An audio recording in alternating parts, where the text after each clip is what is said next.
Hello भाइयों, कैसे हो? नमस्कार। और मेरा नाम है मनोज कश्यप। हम शुरू करेंगे क्लास 10 की एनसीईआरटी मैथमेटिक्स की बुक, जिसमें 15 चैप्टर होंगे हमारे। हम नंबर 1 से और नंबर 15 तक चैप्टर ए टू जेड सारी चीज़ें करेंगे। उसमें जैसे कि हमारा पहला चैप्टर हो गया वास्तविक संख्याएं, से लेकर के हम एंड तक करेंगे। और हम अच्छे से यहाँ बोर्ड पर समझेंगे। एक एक सवाल हमारे द्वारा बोर्ड पर कराया जाएगा और आपको बस थोड़ा सा रिवीजन करना है घर पे। उसको बढ़िया से कॉपी पे बार बार रिवीजन करना होगा। और जैसे हम तो आज हमारी इंट्रोडक्शन क्लास ले लेते हैं। तो आज की हमारी इंट्रोडक्शन क्लास रहेगी, जिसमें कि जो हमारा पहला चैप्टर है, जैसा कि मैंने बताया, वास्तविक संख्या रियल नंबर्स। तो उसमें जैसे दो चार चार पांच टॉपिक हैं उसमें। जैसे कहते हैं वास्तविक संख्याएं क्या होती हैं, तो पहले हमें तो इसके बारे में जानकारी होनी चाहिए। लेकिन जैसा कि हम इसको क्लास 9 में पढ़ चुके हैं, लेकिन हम कुछ बच्चे मतलब भूल गए होंगे। तो हमें उनके हिसाब से भी चलना पड़ेगा, सारों को साथ लेकर चलना पड़ेगा, इंटेलिजेंट को भी और थोड़ा कहते हैं जो मेहनती बच्चे हैं उनको भी, और जो थोड़ा जिनको देर से समझ आता है उनको भी साथ लेकर चलना पड़ेगा। इसलिए हम थोड़ा दो चार डेफिनेशन देखेंगे यहाँ पर। जैसे वास्तविक संख्याएं, परिमेय संख्याएं क्या होती हैं, अपरिमेय संख्याएं क्या होती हैं, पूर्णांक क्या होते हैं, तो इन सब की डेफिनेशन देखेंगे पहले। तो हम नॉर्मल जैसे कहते हैं, अभी हम इंट्रोडक्शन क्लास है ये, तो हम इंट्रोडक्शन में इसको बता देते हैं। जैसे वास्तविक संख्याएं क्या होती हैं वाले चैप्टर में, तो वास्तविक संख्याएं हो जाएंगी इसमें। और इसमें आ जाएगा परिमेय संख्याएं, और परिमेय संख्याओं का पुनर्भ्रमण, और अपरिमेय संख्याएं, अपरिमेय संख्याओं का पुनर्भ्रमण, तथा जैसे दशमलव प्रसार, शांत है। हाँ, इसके बारे में हम बता देंगे आपको। और तो चलिए, अब ये हमारी बुक रहेगी जैसे क्लास 10 की मैथमेटिक्स। ठीक है। और यहाँ से जैसे यूक्लिड साहब हैं, हम यूक्लिड भी आ जाए, एल्गोरिथम भी पढ़ेंगे, अंकगणित की आधारभूत प्रमेय भी पढ़ेंगे इसमें। और तो हम पहले डेफिनेशन से शुरू कर लेते हैं, जैसे वास्तविक संख्याएं क्या होती हैं। तो हम उसको शुरू करते हैं।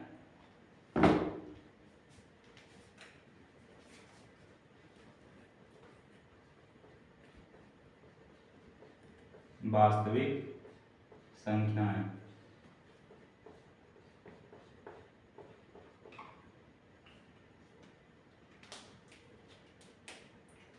वास्तविक संख्याएं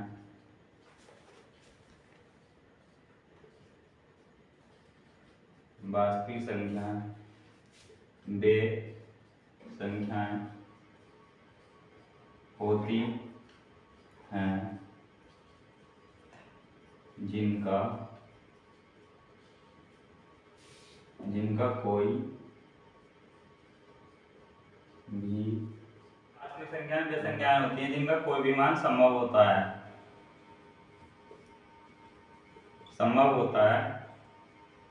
वास्तविक संख्याएं कहलाती हैं। वास्तविक संख्याएं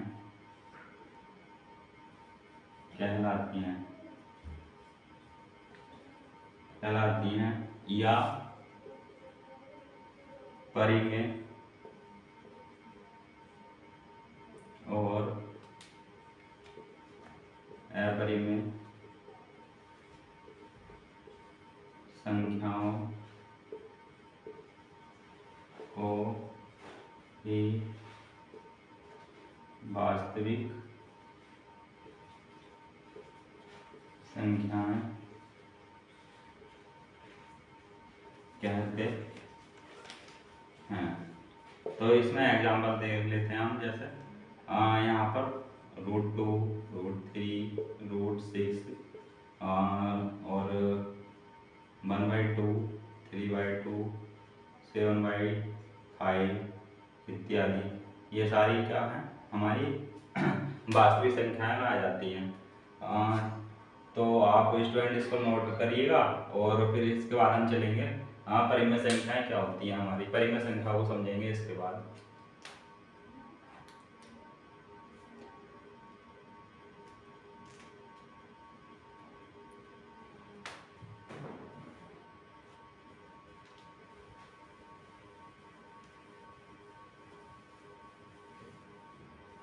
तो ये आपने उतार लिया होगा। अब हम इसको हटा देते हैं यहाँ से।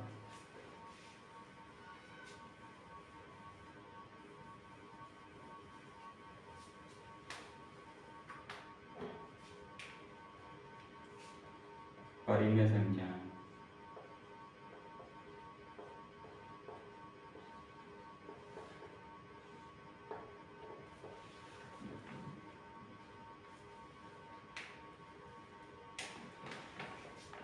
तो स्टूडेंट परिमेय संख्याएं बे संख्याएं होती हैं।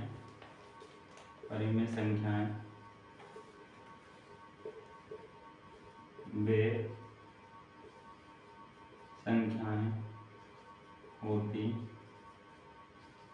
हैं जिन्हें p/q के रूप में लिखा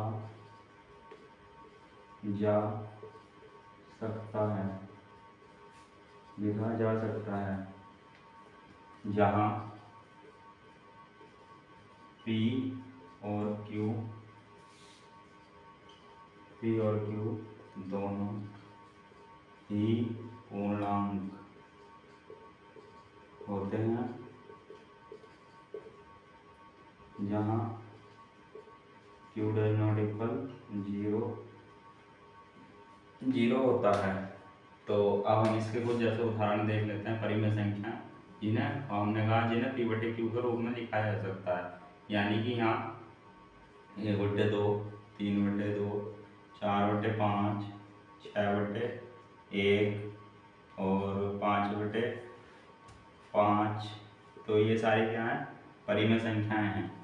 और जैसे 0 है तो स्टूडेंट ये हमारा यहाँ पर आप नोट करके लिख लेना। जैसे 0 जो होता है हमारा वो क्या होता है, एक परिमेय संख्या होती है। ये स्टूडेंट 1 नंबर वाले क्वेश्चन में आपका आ जाता है लिखने के लिए, आप पूछ लेता है एग्जामिनर कि 0 कैसी संख्या है। तो ये 0 जो है परिमेय संख्या होती है, परिमेय संख्या होती है। और स्टूडेंट परिमेय संख्याओं के कुछ हम देखेंगे, इनके कुछ नोट्स भी हैं, तो हम उसको नोट्स को आपको कॉपी कराएंगे। तो पहले आप इसको नोट करिएगा, मैं साइड हो जाता हूँ।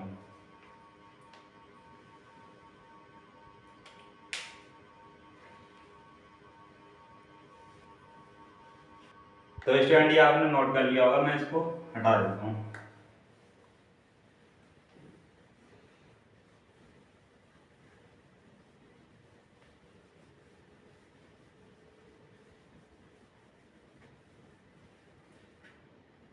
तो स्टूडेंट इसमें अब हम नोट नंबर 1 लिखेंगे। नोट नंबर 1, प्रत्येक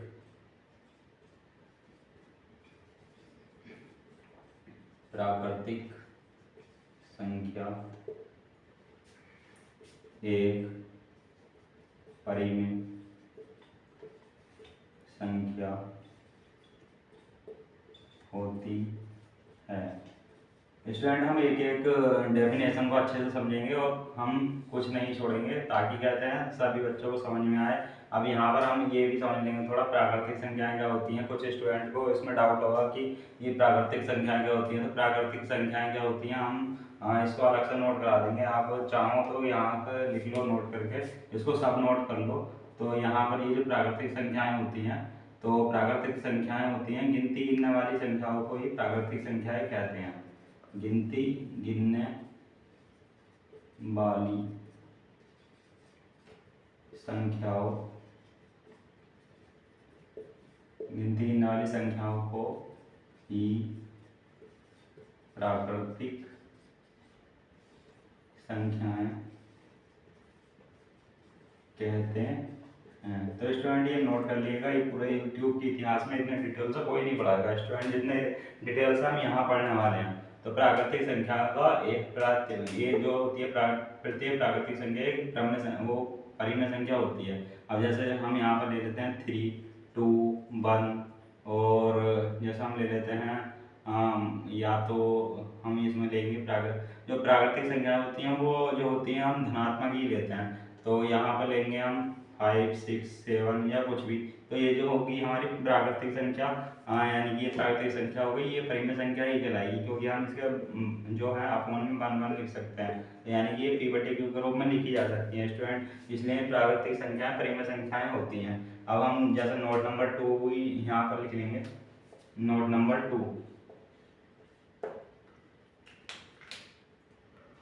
प्रत्येक पूर्णांक संख्या भी परिमेय संख्या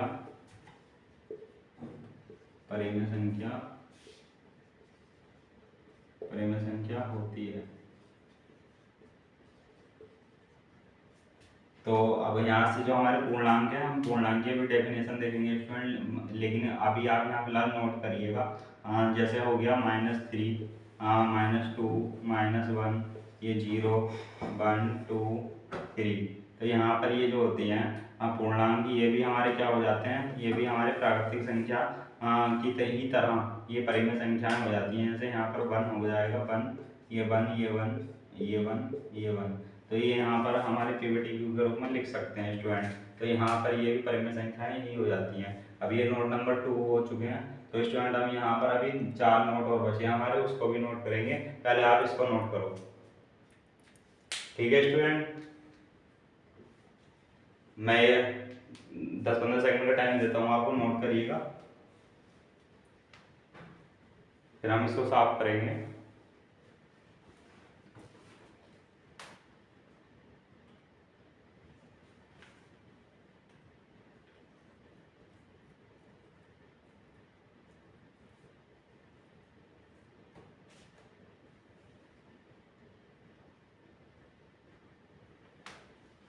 तो मैं इसको साफ कर देता हूँ स्टूडेंट।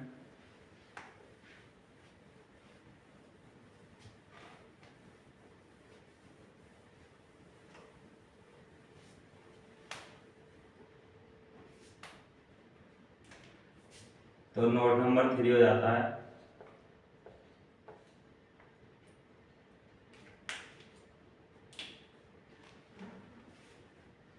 प्रत्येक परिमेय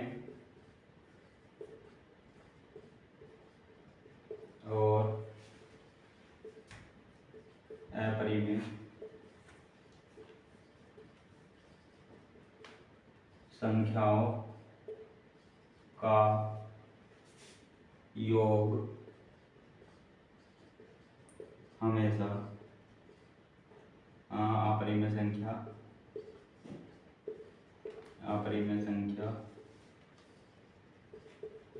होता है।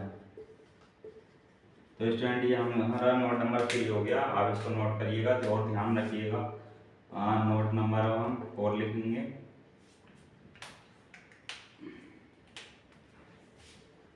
दो परिमेय संख्याओं का गुणनफल, दो परिमेय संख्याओं का गुणनफल दो परिमेय संख्या का गुणनफल ये हमारा, हम यहाँ पर देखा हमने योग और हम यहाँ पर देखेंगे गुणनफल। तो ये हमारा जो गुणनफल होता है हमेशा ये गुणनफल एक अपरिमेय संख्या होता है। तो स्टूडेंट आप इसको नोट करिएगा।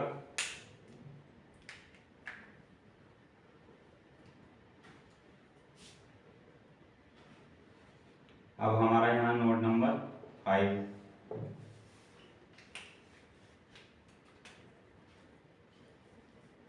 दो परिमेय संख्याओं का लघुत्तम, यानी कि ब्रैकेट में आप लिख लीजिएगा एलसीएम हमेशा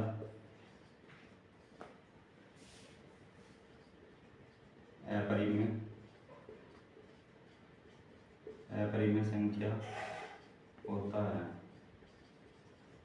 तो ये हमारा नोट नंबर 5 हो जाएगा स्टूडेंट, आप नोट करिए।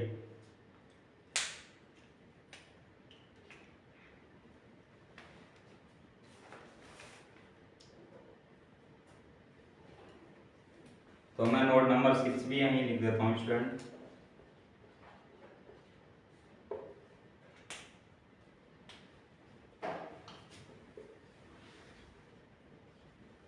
दो अपरिमेय संख्याओं, ये ध्यान रखना यहाँ पर अपरिमेय है, दो अपरिमेय संख्याओं का गुणनफल परिमेय या अपरिमेय संख्या हो सकता है। तो स्टूडेंट ये थे हमारे इसके 6 नोट, यानी कि परिमेय संख्याओं में। तो आप इसको नोट करिएगा, फिर हम चलते हैं अपनी अपरिमेय संख्याओं की तरफ।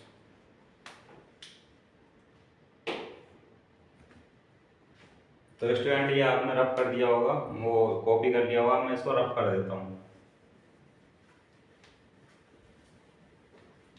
किसी स्टूडेंट ने नहीं किया हो तो वीडियो वॉच करके कर सकता है वो, क्योंकि वीडियो बहुत लंबी हो जाती है स्टूडेंट, इसलिए हम थोड़ा जल्दी करेंगे।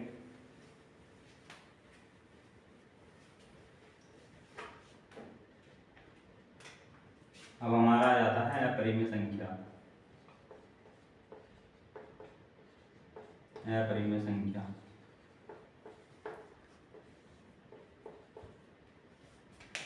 कुछ लिखने में मिस्टेक हो जाए स्टूडेंट तो कमेंट करके प्लीज बता दीजिएगा, क्योंकि इतनी जल्दी बोर्ड पे एकदम से ध्यान नहीं जाता है, हो सकती है मिस्टेक, तो आप देख लीजिएगा अपने अपरिमेय संख्या होगा। तो अपरिमेय संख्या क्या होती हैं? अपरिमेय संख्याओं अपरिमेय संख्या वे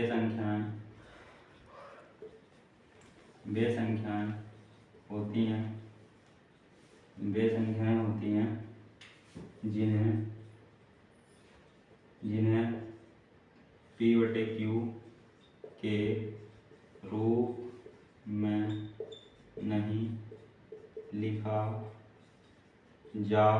मैं डिक्टेट भी करता रहता हूँ साथ में स्टूडेंट, और बोलता भी रहता हूँ साथ साथ, तो आप मेरी आवाज़ सुन के भी लिख सकते हैं, नोट कर सकते हैं। P/Q के रूप में लिखा जा सकता है, वो P/Q के रूप में नहीं लिखा जा सकता है। अपरिमेय संख्या वे संख्या होती हैं जिन्हें P/Q के रूप में नहीं लिखा जा सकता है,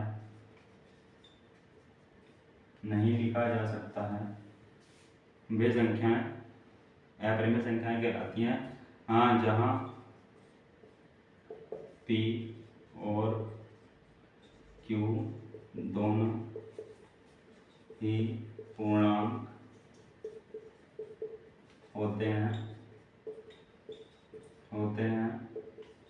जहाँ Q डज नॉट इक्वल 0 होता है, यानी कि Q का मान 0 नहीं रह सकते हम स्टूडेंट। तो हम यहाँ पर देखेंगे एग्जाम्पल, इसके उदाहरण, जैसे √2 संख्या है, √3 है, √6 है, √5 है, या इत्यादि हो सकती हैं। और स्टूडेंट यहाँ पर एक नोट करके लिखिएगा, और ये नोट मोस्ट इम्पोर्टेंट है फॉर बोर्ड एग्जाम के लिए।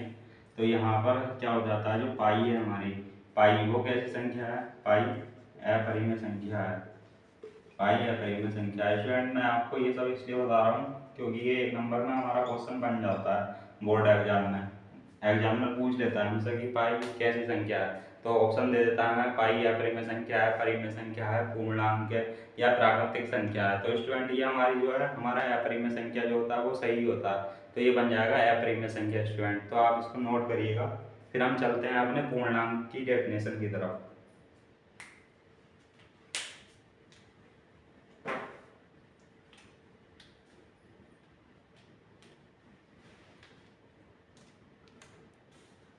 अब हटा देते हैं, फिर हम चलते हैं अपने पूर्णांक की परिमेय अपरिमेय संख्या में स्टूडेंट इतना ही था, डेफिनेशन वगैरह, एग्जाम्पल वगैरह।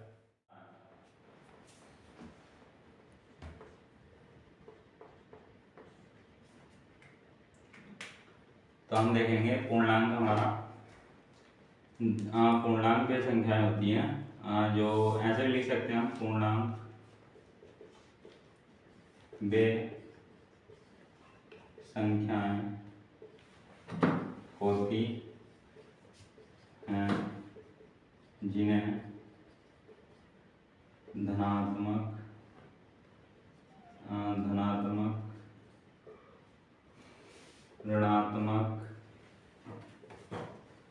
ऋणात्मक तथा शून्य के रूप में प्रदर्शित किया जा सकता है। क्या जा सकता है, या स्टूडेंट यहाँ से लिख सकते हैं कि धनात्मक ऋणात्मक तथा शून्य से मिलकर जो समूह बनता है उस समूह को कहते हैं पूर्णांक संख्या कहते हैं। तो हमारी डेफिनेशन ऐसा भी हो सकती है स्टूडेंट। तो हम यहाँ पर एग्जाम्पल देख लेते हैं, उदाहरण इसका कैसे कह रहा हूँ मैं, -4 -3 -2 -1 और ये 0 जाएगा 1 2 3 और 4। तो यहाँ पर हम ले लेते हैं।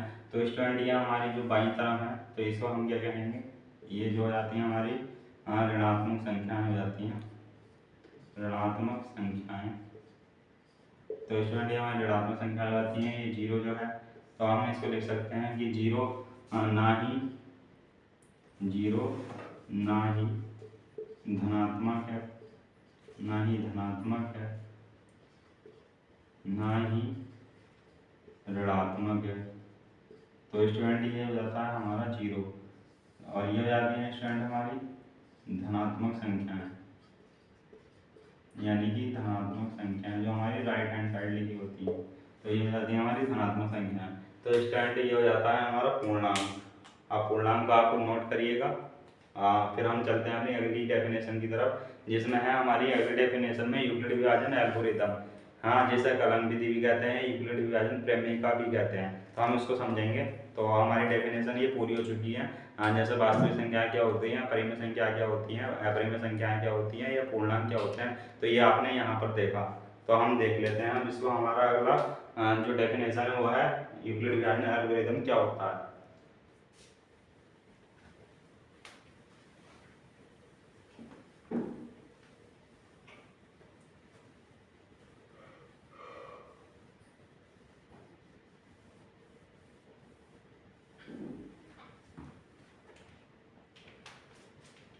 तो स्टूडेंट हमें पहले यूक्लिड विभाजन एल्गोरिथम से पढ़ने से पहले हमें एक फॉर्मूला ध्यान रखना चाहिए। जो आपके मैं इस जो ये जो जर्नी है, यानी यूक्लिड विभाजन एल्गोरिथम को समझने का जो जर्नी है, तो मैं उसको आसान बनाने के लिए आपको एक फॉर्मूला लिख देता हूँ, उसको आप नोट करिएगा। वो आपको पता होना चाहिए। पहले भाज्य बराबर भाजक गुणा भागफल प्लस शेषफल। तो स्टूडेंट ये हमारा एक फॉर्मूला होता है, इसी फॉर्मूले पर बेस्ड है यूक्लिड विभाजन एल्गोरिथम। तो आप इसको नोट करिएगा। तो ये हमारा फॉर्मूला बन जाता है। अब हम देखेंगे अपनी यूक्लिड विभाजन एल्गोरिथम।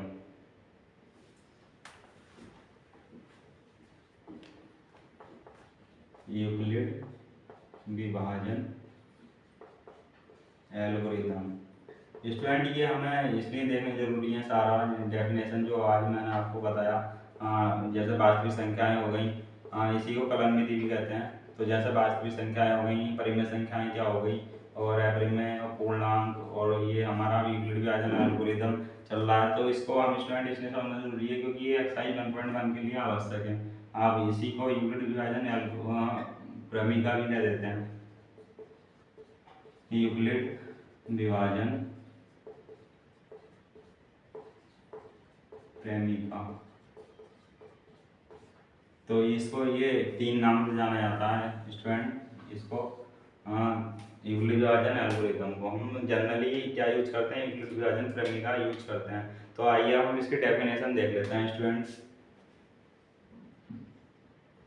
तो स्टूडेंट हम देखते हैं, जब किसी धनात्मक पूर्णांक a को किसी धनात्मक पूर्णांक b से विभाजित किया जाता है, तब हमें 2 धनात्मक पूर्णांक Q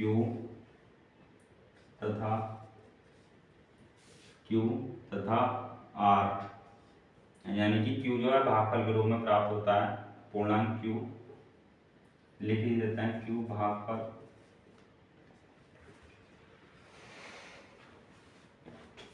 के रूप में तथा से आर शेषफल के रूप में प्राप्त होता है, जिसका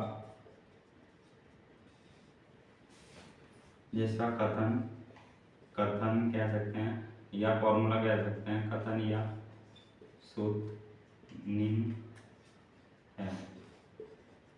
तो A बराबर BQ प्लस R, यह हमारे यूक्लिड विभाजन एल्गोरिथम का जो सूत्र है वो है स्टूडेंट। तो हम यहाँ पर मैं आपको नोट्स करा देता हूँ कि A क्या है, B क्या है, Q क्या है, R क्या है, हम इसको समझेंगे। तो A क्या है हमारा भाज्य बराबर ये हो जाएगा भाजक, और स्टूडेंट ये Q हो जाता है हमारा भागफल। तो और ये R जो है हमारा हो जाता है शेषफल। तो स्टूडेंट ये हमारा फॉर्मूला बन जाता है एक तरीके से। तो ये हो जाती है स्टूडेंट हमारी यूक्लिड विभाजन एल्गोरिथम। इसलिए स्टूडेंट मैंने आपको ये फॉर्मूला लिखवाया था यहाँ पर, भाज्य बराबर भाजक गुणा भागफल प्लस शेषफल। तो यहाँ पर हमारा हमने ये डेफिनेशन देखी कि यूक्लिड विभाजन एल्गोरिथम या कलन विधि यूक्लिड विभाजन क्रमिका क्या होती है। तो जब किसी धनात्मक पूर्णांक A को किसी धनात्मक पूर्णांक B से विभाजित किया जाता है तब हमें दो धनात्मक पूर्णांक Q भागफल के रूप में तथा R शेषफल के रूप में प्राप्त होते हैं, जिसका कथन या सूत्र निम्नवत होता है। तो A बराबर BQ प्लस R स्टूडेंट ये हो जाता है। तो यहाँ पर से हमारा भाज्य बराबर भाजक गुणा भागफल प्लस शेषफल हो जाता है। तो स्टूडेंट ये आप नोट करिएगा। मैं इसको साइड हो जाता हूँ, और स्टूडेंट आपसे थोड़ा और बात करनी है मेरे को, तो आप इसको नोट करिएगा पहले।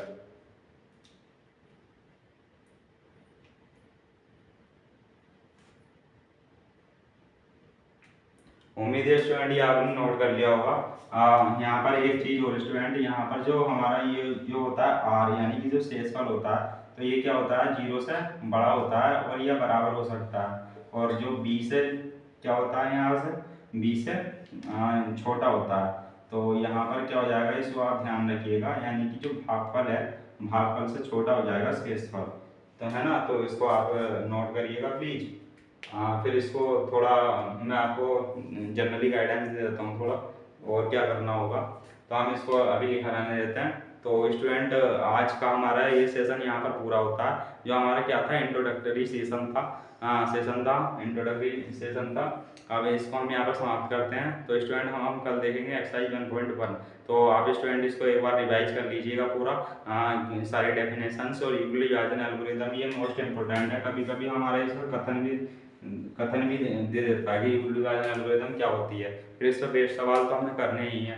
तो स्टूडेंट आप हमारे चैनल को स्टडी स्पेस को लाइक कीजिए, सब्सक्राइब कीजिए, कमेंट कीजिए और शेयर कीजिए प्लीज़। और आपका बहुत बहुत धन्यवाद जो आपने मेरी ये क्लास को इतना कहते हैं सहजतापूर्वक सुना। तो धन्यवाद। जय हिंद दोस्तों, मिलते हैं।